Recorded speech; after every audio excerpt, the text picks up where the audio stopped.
Hello there. Today we're going to read Meanwhile Back on Earth. And this is Finding Our Place Through Time and Space, a cosmic view on conflict with Oliver Jeffers. So this is Meanwhile Back on Earth.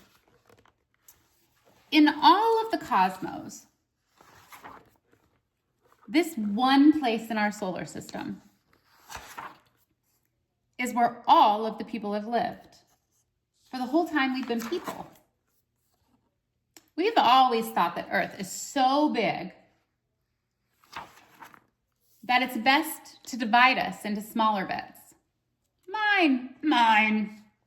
It seems we humans have always fought each other over space. Though, really, Earth is not so big. I mean, not compared to, space. Shall we take a detour and see for ourselves? Then let's put on our space helmets, turn this into a space car, and head out toward the moon. It is 250,000 miles away, so it will take almost a year to drive there. All speeds and distances calculated at 37 miles per hour, which is the average speed humans drive at. On this trip, it's important to keep checking the mirror to see what we're up to back on Earth. So if we're already at the moon, it would be almost a year ago at home. And we'd see Earth pretty much as we left it at the start of the 21st century, where everyone seems distracted and can't agree what we do next. If we took a left turn at the moon toward the sun, it would be a 78-year drive from Earth to Venus, our closest planet. Meanwhile, back on Earth, 78 years ago, it was the middle of the 20th century, and the whole planet was fighting, hopefully for the last time. Looks like World War II. If we kept heading toward the sun, it would be a 150-year drive to Mercury. Meanwhile, back on Earth, 150 years ago, it was late in the 1800s, and a few small countries were racing to divide up an invaluable bit of land and the people in it. If back at the moon we made a right turn instead of a left and headed toward Mars, it would take 170 years to get there.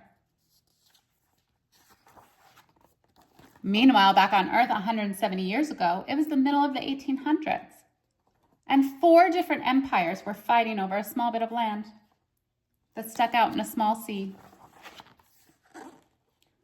Back on our original course, it would be a 283-year drive to reach the sun. Make sure you have your air conditioning going and your sunglasses on. Meanwhile, back on Earth, 283 years ago, it was the middle of the 1700s. And some humans, after sailing across oceans and fighting with the humans who were already there, we're about to start fighting each other. Now, if we'd made that right turn toward Mars and kept going, we would be driving for 500 years from Earth before we saw anything else. When we eventually did, it would probably be Ceres, the largest object on the asteroid belt. Checking in the rearview mirror, we see that back on Earth 500 years ago, the first people from one big bit of land arrived on the other big bit of land and ran riot. I hope you're comfortable and brought snacks, as it takes almost 1,200 years to drive to Jupiter. Back on Earth, 1,200 years ago, it was the year 800 and something, and the Vikings had finished fighting everyone around them, so they built boats to find new people to fight. But let's keep going. It's only a short 2,400-year drive to Saturn. Meanwhile, back on Earth, 2.5 millennia ago, some people were building the largest wall ever to be made, so they could keep all the other people out. Considering how far we've already driven, we're still less than halfway to Uranus, which is just over a 5,000-year drive. Meanwhile, back on Earth, 5,000 years ago, people discovered using animals and metal. made fighting much more effective.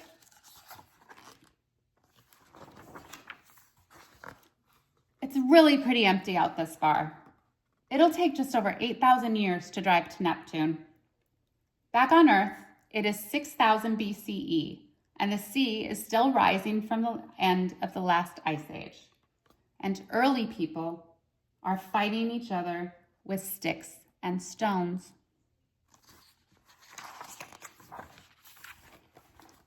If we carry on, after driving for 11,000 years, we finally reach Pluto. Meanwhile, back on Earth, 11,000 years ago, there are fewer people on Earth than currently live in Ireland, around 6 million. And they are much too busy surviving to bother with fighting each other. Well, that's us. We've reached the end of our solar system. Just one of billions. Do you want to keep going?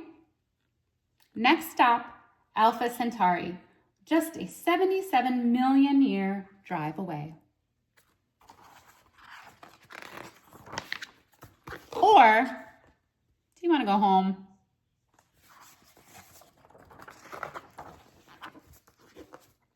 And that's the end. And then there's a quote here at the end, and it says, "No matter where you travel, it's always nice to get home." And that's by Neil Armstrong.